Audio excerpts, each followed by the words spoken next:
Hi, young agents. I'm pleased to present yet another true crime story on my channel. Let's get right to it and find out what really happened. The murders of four University of Idaho students in their off-campus home prompted an investigation by the FBI, state police, and Moscow City Police. Police have been mum about what they know for more than a week, and neither a suspect nor a murder weapon have been found. Nevertheless, they have offered some details about the killings, and a timeline shows how those who were killed spent some of their final hours as well as the response of the investigation. On Saturday, November 12th, University of Idaho students Kaylee, Madison, Ethan, and Xana were found dead in an off-campus apartment in Moscow, a town with a student population of about 25,000. In the six-bedroom, three-floor apartment, they shared living space with two additional people. Madison, 21, was a senior at the university majoring in marketing. Kaylee was also a senior with a major in general studies. Madison's father said the two met as sixth graders and were best friends. They went to high school together, then they started looking at colleges. They came here together. They eventually got into the same apartment together, and in the end, they died together in the same room, in the same bed. Her father said she was his only child, so everything she ever did was such a big deal. Talking about Maddie, who was his pride, and the two loved attending music concerts together. Xana was a marketing major and Ethan a 20-year-old freshman. He majored in recreation, sport, and tourism management. One of the pictures shows Madison sitting on Kaylee's shoulders with Ethan and Xana standing next to them. Kaylee once posted a series of pictures on her Instagram account with the caption, "One lucky girl to be surrounded by these people every day." Kaylee, Madison, Ethan, and Xana are pictured clockwise from bottom left. According to the police, that evening, Madison and Kaylee went to a downtown bar, while Ethan and Xana attended a party on campus. According to the food truck's lift which stream on November 13, Madison and Kaylee placed an order for a late-night meal at around 1:41 a.m. Grab truckers took their $10 order for carbonara, and they had to wait for their food for about 10 minutes. They conversed with other people who were standing by the truck as well as with each other as they waited. 26-year-old Joseph, who oversees the truck, said the two students didn't appear to be in any danger or distress. At some point during the early hours of the morning, Madison, Ethan, and Xana came back to the house. An unconscious person was reported to be at an off-campus residence around noon on Sunday, according to a call to 911. Police declined to identify the 911 caller. Four students' bodies who had been fatally stabbed were found when responding officers found the door to the residence open. Four dead college students were discovered in a house, and it was a pretty traumatic scene. Police reported that there was no evidence of a forced entry or damage. On November 13, police are looking into a homicide that happened at an apartment complex south of the University of Idaho campus. In a statement, Moscow police reported that four people had been discovered dead in a house not far from the university. On Monday, classes at the University of Idaho were cancelled after President Scott Green revealed that the four victims were students. The killings were carried out with an edged weapon such as a knife. Police reported that there were no suspects in their care and that no murder weapon had been discovered. According to information from the advanced investigation, investigators also believe this was an isolated, targeted attack and there is no oncoming threat to the community at large. In an effort to allay concerns that a murder was still at large, police later in the day released another statement.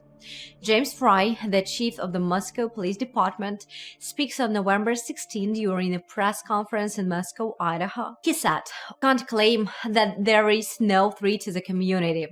The two other roommates who were at home at the time of the attack and were unharmed. And as we have stated, please stay vigilant, report any suspicious activity, and be aware of your surroundings at all times." There were other people at home at that time, but weren't just focusing on them, we're focusing on everybody that may be coming and going from that residence. Thursday, November 17, after a large number of students elected to go home or leave the region, the sometimes crowded parking lots at the university had numerous empty spaces. Nathan, a student, told CNN that it's definitely unpleasant on campus right now, and that everyone kind of just walked back home because they are terrified. According to Tina, who added that the community was attempting to respond to the tragedy with sympathy, the fact that no perpetrator had been apprehended increased the sense of fear on campus. Friday, November 18. According to the victims, who were likely asleep when they were attacked, the attack took place that day. Detectives claimed that by the time of the 38 interviews, they had taken the contents of 3 dumpsters close to the house in case they contained any evidence and spoke to people who may have information about the killings. According to the police update, investigators also inquired about any recent purchases of fixed blade knives at neighborhood business. Investigators have now released a map showing movements of students. A map and timeline of the victims' movements were made public by investigators last weekend in the hopes of receiving information from the public. The map depicts the 4 students as having spent the majority of the night apart in pairs. According to Idaho State Police spokesperson Aaron Snow, most likely someone somewhere has an information that will help break open this case, and we believe the local community will have that information for us. According to Snell, who spoke to CNN, the victims were discovered on the 2nd and 3rd floors of their house. When the coroner arrived at the scene, she noticed lots of blood on the wall. She acknowledged that each body had multiple stab wounds, all from the same weapon, but she wouldn't say how many or where the majority of the wounds were.